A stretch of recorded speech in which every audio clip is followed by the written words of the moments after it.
नमस्कार मित्रांनो, लग्नानंतर होईलच प्रेम या मालिकेच्या 26 जानेवारीच्या भागामध्ये आपलं स्वागत आहे. तत्पूर्वी मित्रांनो, आपल्या तमाम प्रेक्षकांना प्रजासत्ताक दिनाच्या हार्दिक हार्दिक शुभेच्छा.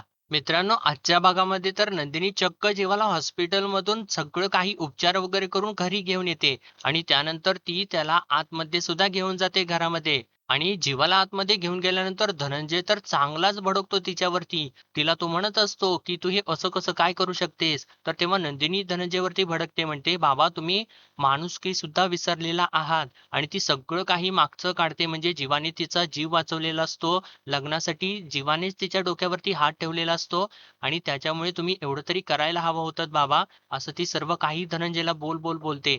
आणि शेवटी ती जीवाला आतमध्ये ठेवून घेते आणि त्यानंतर मित्रांनो चक्क ती जीवाची खूप काळजी घेते. त्याला स्वतःच्या हाताने ती घास भरवत असते. हा घास आईचा आणि हा घास नंदिनीचा वगैरे असं करून त्याला सगळं काही जेवायला वगैरे घालत असते ती. म्हणजे या दोघांचं तर मित्रांनो प्रेम म्हणजे परत एकत्र येत आहेत हे दोघे. पण इकडे मात्र आता देशमुखांच्या घरामध्ये वेगळाच सीन असतो. वसुने म्हणजे काल सांगितलेलं असतं ना, की बाबा या दोघांचा डिव्होर्स झाल्यानंतर मी रम्याच्या आणि पार्थच्या लग्नाचा विचार करत आहे. आणि असं तिने सांगितल्यानंतर आता रम्या मानिनीला आणि विक्रमला आणि सगळ्यांना पटवून देऊ लागते, की मी पार्थची किती काळजी घेईन. माझं पार्थबरोबर लग्न करण्याचं खूप दिवसापासूनचं स्वप्न आहे आणि माझं नशीब मला परत एकदा चान्स देत आहे. आणि असं ती सर्व काही बोलत असताना मानिनी आणि विक्रम तर तिला विरोध करत असताना पार्थ आता मध्ये येतो आणि रम्याला तिची बाजू मांडायला म्हणजे बाजू मांडण्यासाठी देतो तिला. आणि तो म्हणतो, की निदान हिने मला धोका तर दिला नसता.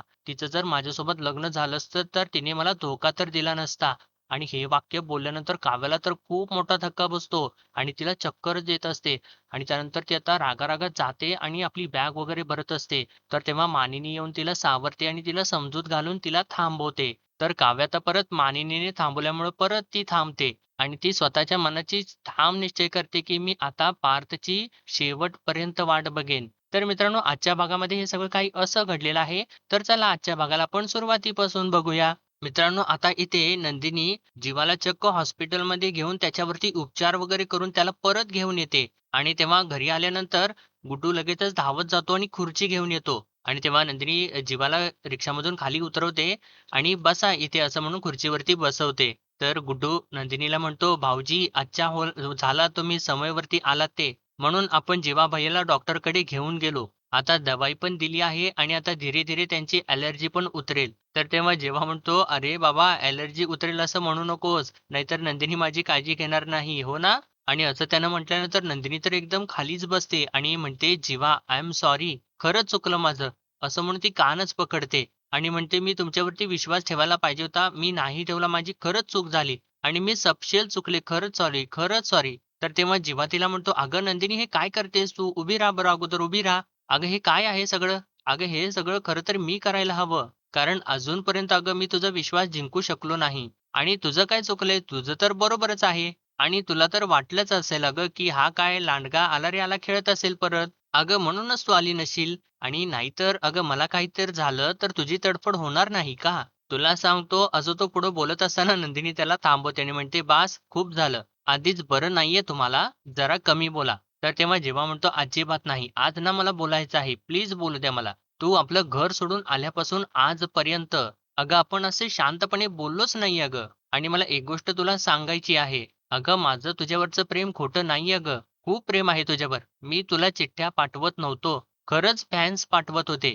यावेळी चिठ्ठी पाण्यात भिजली म्हणून मी ती चिठ्ठी लिहीत होतो हे खरं आहे. पण याआधीच्या सगळ्या चिठ्ठ्या मी लिहिल्या असं नाहीये." तर नंदिनी म्हणते, "अहो, पण मग हे सगळं तुम्ही मला आधीच का नाही सांगितलं? म्हणजे माझा गैरसमज होऊन हे सगळं काही प्रकरण एवढं वाढलंच नसतं." तर जेव्हा तिला म्हणतो, "नाही अगं, तू करेक्ट आहेस. तू तुझ्या जागी अगदी बरोबर आहेस. पण आज एक गोष्ट तुला प्रामाणिकपणाने विचारायची आहे. माझ्या अशा वागण्याचा त्रास होतोय का तुला? आणि एकदा सांग मला, की तुला ही माझी अशी धडपड नकोशी झालेली आहे. मी निघून जाईन अगं. खरंच निघून जाईन. सगळ्यांच्यापासून दूर निघून जाईन. कोणाला काहीच त्रास होणार नाही." तर नंदिनी आता चिडते त्याच्यावर म्हणते, "आता शांत बसा तुम्ही. तुमचा इमोशनल ड्रामा आता पुरे झाला. तुम्हाला बोलायचं होतं, मी तुम्हाला बोलू दिलं. आता माझं ऐका. औषधं घ्यायची आहेत तुम्हाला. थोडंसं जेवून घ्या चला." आणि असं म्हणून त्याला ती उठवत असते, तर जेव्हा तिला म्हणतो, "जेवायला काय फ्रॉन्स आहे का?" असं म्हणून तो हसू लागतो. तर तेव्हा इकडे मागे गुड्डू सुद्धा हसत असतो. तर नंदिनी म्हणते, "बरं नाहीये, पण अजून मस्ती काही कमी झालेली नाहीये तुमची. चला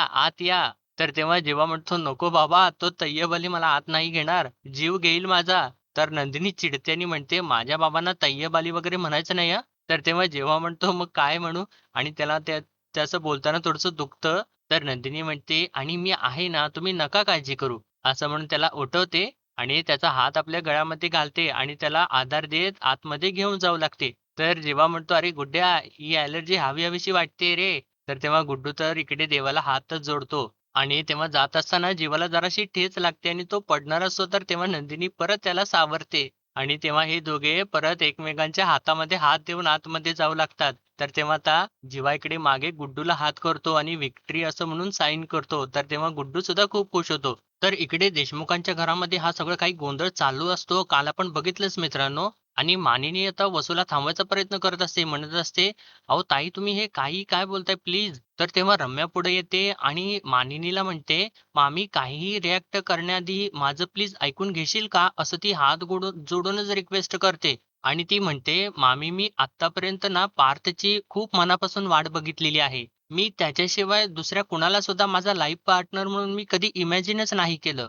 आणि कधीच नाही करू शकणार. माझं सुख फक्त आणि फक्त एकाच गोष्टीत आहे मामी. ती गोष्ट म्हणजे पार्थ आहे. आणि मी खरंच सांगते मी खरंच प्रयत्न केला त्याला विसरण्याचा. त्याच्या आयुष्यामधून निघून जाण्याचा प्रयत्न केला आणि त्याच्या लग्नानंतर असं म्हणून ती थोडंसं थांबते आणि म्हणते, "लग्न कसलं लग्न गं मामी? त्याच्यातून त्याला एकही दिवस सुख मिळालेलं नाही. तो पार्थ आहे म्हणून सगळं काही सहन करत राहिला. कधीतरी सगळं काही नीट होईल या एका आशेवरती तो राहिला आणि मी कधीतरी पार्थ माझा होईलच या आशेवरती राहिले. आता यांचा डिव्होर्स होणार आहे ना, मग ही काव्या काय करते इथे?" असं ती बोलल्यानंतर इकडे काव्याला तर खूप मोठा धक्का बसतो आणि त्यानंतर रम्या तर काव्यापुढे जाते आणि तिच्यासमोर हात जोडून तिला म्हणते, "काव्या मी तुझ्यासमोर सुद्धा हात जोडते. पार्थला माझं होण्यासाठी माझं नशीब एकदा परत मला संधी देतंय. प्लीज ती संधी माझ्याकडून हिरावून घेऊ नकोस गं."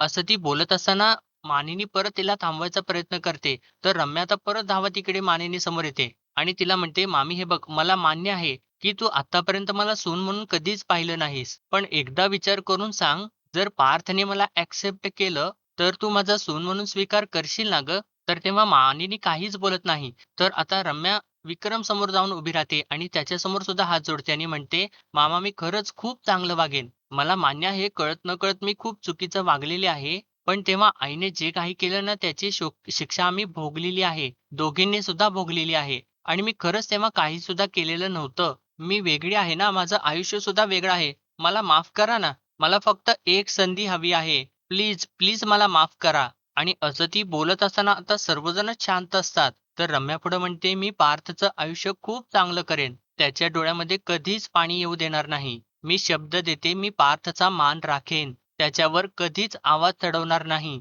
तर असं ती बोलत असताना आता अखेर मानिनी बोलते म्हणते, "पोरी आता रम्या." तर रम्या अजून सुद्धा थांबायचं नाव घेत नाही. म्हणते, "खरंच सांगते मामी, माझं जर पार्थसोबत लग्न झालं ना, तर मला तुम्हाला त्या लग्नाचा कधीच पश्चाताप होणार नाही. मी पार्थला कधीच दगा देणार नाही. कारण मी माझ्या नात्याशी एकनिष्ठ राहीन. मी शब्द देते मामी, मी पार्थपासून कधीच काहीच लपवणार नाही." आणि आता असं ती म्हणत असताना पार्थला तर ते 16 डिसेंबरचे सगळे फोटो आठवू लागतात. तर आता विक्रम जोराने ओरडतो, "इनफ इनफ रम्या, इनफ बास कर आता." तर तेव्हा पार्थ चक्क विक्रमला थांबवतो म्हणतो, "बाबा 1 मिनिट." असं म्हणून तो पुढे येतो आणि म्हणतो, "तुम्ही तिला का ओरडताय? ती फक्त तिचं म्हणणं मांडतीये. रम्या कामात आणि प्रेमात प्रामाणिक आहे. रम्या आता जे काही बोलली ते तिने करून दाखवलं असतं. तिच्यामुळे मला कधीसुद्धा गिल्ट आला नसता."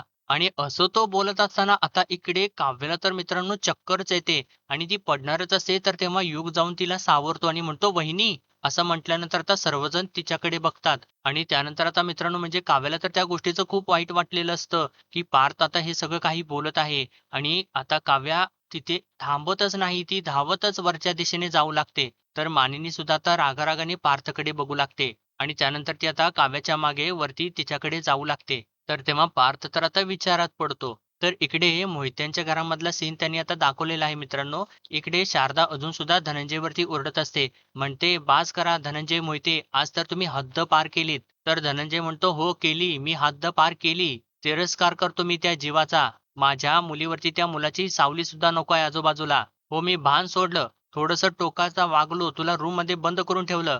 त्या जीवाला बाहेर तडपडू दिलं लॉनमध्ये. त्याच्या त्रासावरती इलाज होऊन तो बरा होईल सुद्धा. पण आपल्या मुलीच्या मनावरती त्याने जो घाव घातलेला आहे ना, तो आयुष्यभर तिच्या मनामध्ये घर करून राहणार आहे. तिला रोज कुटत असताना बघतो मी. तिचा त्रास बघतो मी शारदा. त्यामुळे तुला जरी माझा राग आलेला असला ना, तरी सुद्धा नंदिनीला जेव्हा हे कळेल ना, तेव्हा सुद्धा ती हेच म्हणणार आहे, की "बाबा तुम्ही बरोबर केलंत." आणि असा हा जो काही धनंजयचा विश्वास असतो, तो इतक्यातच आता धुळीला मिळतो. कारण नंदिनी चक्क आता जीवाला घेऊन आतमध्ये येते आणि तिला असं जीवाला असं खांद्यावरती हात वगैरे टाकून त्याला सावरत आतमध्ये घेऊन येत असताना बघून धनंजयला तर खूप मोठा धक्का बसतो आणि तो डोळे मोठे करूनच तिच्याकडे बघू लागतो. आणि आता नंदिनी जीवाला आतमध्ये घेऊन येते आणि त्याला सोफ्यावरती बसवते. तर तेव्हा धनंजय आता नंदिनीला विचारतो, "हे काय आहे नंदिनी?" तर नंदिनी त्यांच्यावरती भडकतेच म्हणते, "हा प्रश्न खरं तर मी तुम्हाला विचारायला पाहिजे होता. अहो बाबा जीवांना त्रास होत असताना सुद्धा तुम्ही त्यांना बाहेर तडपडू दिलत, आईला खोलीत कोंडून ठेवलत.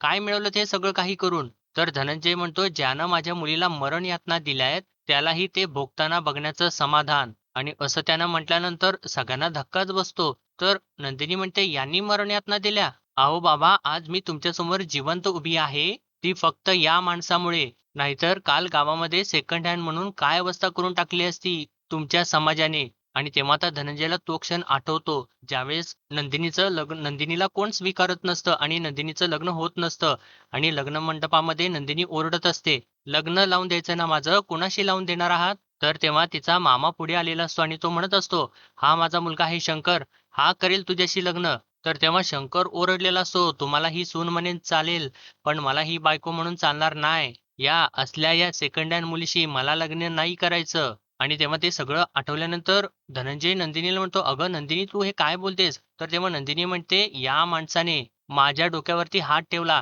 म्हणून मी आज तुमच्यासमोर जिवंत उभी आहे." आणि तेव्हा आता धनंजयला तो क्षण सुद्धा आठवतो, ज्यावेळेस जीवाने येऊन नंदिनीच्या डोक्यावरती हात ठेवलेला असतो आणि तो म्हणालेला असतो, की "मी करेन तुझ्याशी लग्न." तर नंदिनी पुढे म्हणते, "नाहीतर त्या गावामध्ये अजून काय झालं असतं याचा काहीच नियम नव्हता." तर तेव्हा धनंजय म्हणतो, "ज्यानं तुझ्या डोक्यावरती हात ठेवला ना, त्यानंच नंतर तुझ्या पायाखालची जमीन काढून घेतली हे विसरू नकोस." आणि तेव्हा आता नंदिनीला तो क्षण आठवतो म्हणजे 16 डिसेंबरचा क्षण आठवतो आणि ज्यावेळेस तिच्या डोळ्यासमोर ते सगळे फोटो आलेले असतात, ते सगळं काही आठवतं. तर धनंजय पुढे म्हणतो, "लग्न मंडपामध्ये ना मला त्यावेळी याचा अभिमान वाटला होता, पण माझा अंदाज चुकला." तर तेव्हा नंदिनी विचारते, "पण तुमचे आतापर्यंत कुठले आणखीन अंदाज बरोबर आलेले आहेत बाबा?" तो दीपक ज्याला मी सगळ्या स्टाफ सोबत घरी जेवायला घेऊन आले, तो मुलगा तुम्हाला भला आणि गुणी वाटला होता. त्या दीपकने माझ्यासोबत काय केलंय याची आणखीन उजळणी करायला हवी का? आणि तेव्हा आता धनंजयला तो क्षण सुद्धा आठवतो, ज्यावेळेस दीपकने नंदिनीला असं बांधून ठेवलेलं असतं आणि तो तिला म्हणत असतो, "नंदिनी तू माझी नाहीस ना, तर मग कोणाची सुद्धा नाहीस." तिथे तो दरवाजा उघडला आणि इथे तू मरणाच्या दारात. तर आता नंदिनी म्हणते, "तुमचाही अंदाज चुकलाच ना बाबा. आज जसे लॉनमध्ये जेव्हा तडफडत होते ना, तसेच त्या दिवशी ना मी सुद्धा तडफडत होते. फासावर लटकवलं होतं त्याने मला. हा माणूस धावत आला म्हणून मी जिवंत राहिले." आणि तेव्हा तो क्षण सुद्धा आता नंदिनीला आठवतो, ज्यावेळेस जीवाने दरवाजा उघडलेला असतो आणि तो धावत नंदिनीला त्या अवस्थेमध्ये बघितल्यानंतर धावत आलेला असतो.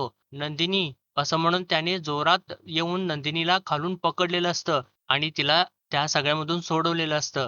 तर आता धनंजय म्हणतो, "म्हणजे आता यानं जे काही केलेले उपकार आहेत, ते सगळं काही आठवून तू याला माफ करायचं ठरवलंयस?" तर नंदिनी म्हणते, "तुम्ही 2 गोष्टी एकत्र करून खूप गल्लत करताय बाबा. गुन्हा एकीकडे आणि माणुसकी दुसरीकडे. आणि आज जीवाना माणुसकी न दाखवून तुम्ही खूप मोठा गुन्हा केलेला आहे." तर धनंजय म्हणत असतो, "अगं नंदिनी तू हे काय बोलतेस?" तर तेव्हा नंदिनी म्हणते, "नाही बाबा बास. मला तुमच्याकडून ही अपेक्षा नव्हती." तर तेव्हा शारदाताई यांच्यामध्ये पडते आणि म्हणते, "शांत हो बाळा. त्यांना यावरती बोलून काही उपयोग नाहीये. त्यांनी स्वतःचा राग ना डोक्यावरती घेऊन मुकुटासारखा मिरवायचा ठरवलेला आहे." आणि ती आता जीवाला विचारते, "जीवा तुम्हाला आता बरं वाटतंय ना?" तर तेव्हा जीवा म्हणतो, "हो आई. नंदिनी ना मला वेळेवरती हॉस्पिटलमध्ये घेऊन गेली आणि ते सुद्धा स्वतः रिक्षा चालवत." आणि असं मात्र आता जीवाने सांगितल्यानंतर धनंजयचा तर तीळपापडच होतो आणि तो नंदिनीला विचारतो, "नंदिनी तू रिक्षा चालवलीस? अगं तुला रिक्षा चालवता येते का?"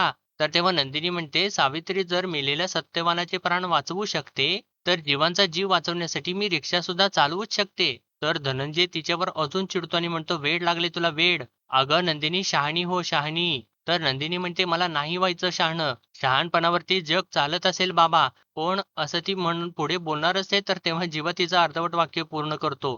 तो म्हणतो, "पण प्रेमाच्या दुनियेत वेडेपणच लागतं." असं म्हणून तो नंदिनीकडे बघत असतो आणि आता नंदिनी सुद्धा त्याच्याकडेच बघू लागते. आणि आता धनंजय ते सगळं काही बघतो आणि रागारागात आता तिथून तो निघून जातो. तर नंदिनी आता जीवाला म्हणते, "जीवा तुम्ही बसा शांतपणे. मी तुम्हाला काहीतरी तुमच्यासाठी खायला आणते." आणि शारदाला म्हणते, "आई तू पण जरा बस त्यांच्यासोबत." असं सांगून ती आतमध्ये निघून जाते. तर मित्रांनो आता जीवाच्या डोळ्यामधून पाणी येतं.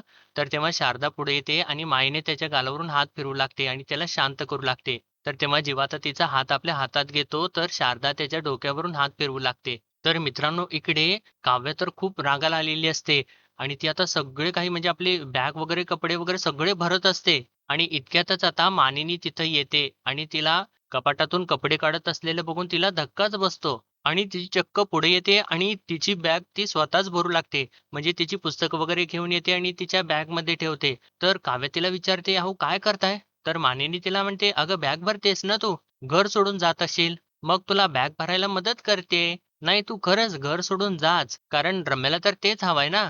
रम्याची हीच इच्छा आहे की तू तू घर सोडून जावंस. कारण कसं आहे तू इथे-तिथे दिसत राहिलीस ना, तर पार त्याला कदाचित स्वतःचं पाऊल मागं घ्यावंसं वाटेल. पण तसं तू करू नकोस. तू घर सोडून जा आणि एकदाची रम्याची इच्छा पूर्ण होऊन जाऊ देत. पार्थचं मन वळवण्याचा ती प्रयत्न करतीये. वळू देत पार्थचं मन आणि तू काय कर, तू आयुष्यभर कुढत राहा." असं तिने म्हटल्यानंतर आता काव्याला तर धक्काच बसतो. तर मानिनी आता पुढे लगेच म्हणते, "चल मी तुला आवरायला मदत करते. खरं तर मी हे सगळं आवरतेच आणि तुला घरी सुद्धा सोडून येते." आणि असं म्हणून ती तिचं सामान भरू लागते आणि तिला विचारते, "सांग अजून काय काय भरायचं आहे?" असं ती विचारत असताना आता काव्या धक्क्यानेच खाली बसते आणि ती आता जोराने रडू लागते. तर तेव्हा मानिनीच्या डोळ्यामध्ये सुद्धा पाणी येतं आणि ती आता काव्याच्या डोक्यावरती हात ठेवते आणि आता काव्या तर मानिनीला घट्ट मिठी मारते. तर मानिनी तिला म्हणते, "काव्या बाळा अगं अख्ख्या जगाला पुरून उरणारी माझी लेक आहेस तू. अगं पार्थच्या एका वाक्याने तू घर सोडून जायला निघालीस. असं कसं चालेल बाळा?" असं म्हणून ती आता काव्याचे डोळे पुसते आणि म्हणते, "अगं हे बघ काव्या, तू जे काही करतेस ना ते सगळं काही छान आहे अगं. अगं तू पार्थला तुझ्या प्रेमाची जाणीव करून देतेस. त्याच्या कलाने घेतेस, त्याच्या पाठीशी खंबीरपणे उभी आहेस. म्हणजे सुरुवातीच्या काळामध्ये पार्थने तुझ्यासाठी जे सगळं काही केलं ना, ते सगळं काही तू करतेस ना त्याच्यासाठी. अगं फरक पडेल बाळा. तुझ्यात नाही का पडला? आणि जर तू जे काही व्रत घेतलेस ते जर मध्येच सोडून गेलीस ना, तर काहीच उपयोग नाहीये." तर तेव्हा काव्य रडू लागते आणि म्हणते, "बघितलत ना आता पार्थ कसं बोलले ते." आणि त्यानंतर ती उठून उभी राहते आणि म्हणते, "आई मी थांबेन, वाट बघेन मी. पण कधीपर्यंत? सांगा ना तुम्ही कधीपर्यंत? मी सतत एकच विचार करतेय, पार्थ करतील ना मला माफ? स्वीकारतील ना मला ते? की हा दुरावा, हा अबोला असाच राहणार आहे? मला काहीच कळत नाहीये ओ आई." असं म्हणून ती परत रडू लागते आणि मानिनीला मिठी मारते. तर तेव्हा मानिनी सुद्धा तिला शांत करू लागते. तर काव्य आता मनातल्या मनात म्हणते, "पार्थ मी आयुष्यभर तुमची वाट बघेन. कराल ना मला माफ?" आणि मित्रांनो असं काही त्यांनी सगळं आजच्या भागामध्ये दाखवलेलं आहे आणि पुढील भागामध्ये आपण पाहणार आहोत. युगने आता पार्थला विचारलेलं असतं, की "तू असं का बोललास?" तर तेव्हा पार्थ त्याला सांगत असतो, "आज ना उद्या जीवा या घरामध्ये येणार." तो घरात आला आणि काव्या इथेच असल्यानंतर माझ्या डोक्यात परत चक्र सुरू होणार. मी हा हॉलमध्ये असेन आणि त्या आत किचनमध्ये असतील, तर माझ्या डोक्यात हाच परत संशय असं तो बोलता बोलता परत थांबतो आणि त्यालाच त्याच्या बोलण्याचं काहीतरी विचित्र वाटलेलं असतं, धक्का बसलेला असतो आणि तेव्हा काव्या ते सगळं काही वरून ऐकत असते, बघत असते आणि इकडे तर मित्रांनो आता मोहित्यांच्या घरामध्ये नंदिनी जीवाला भरवत असते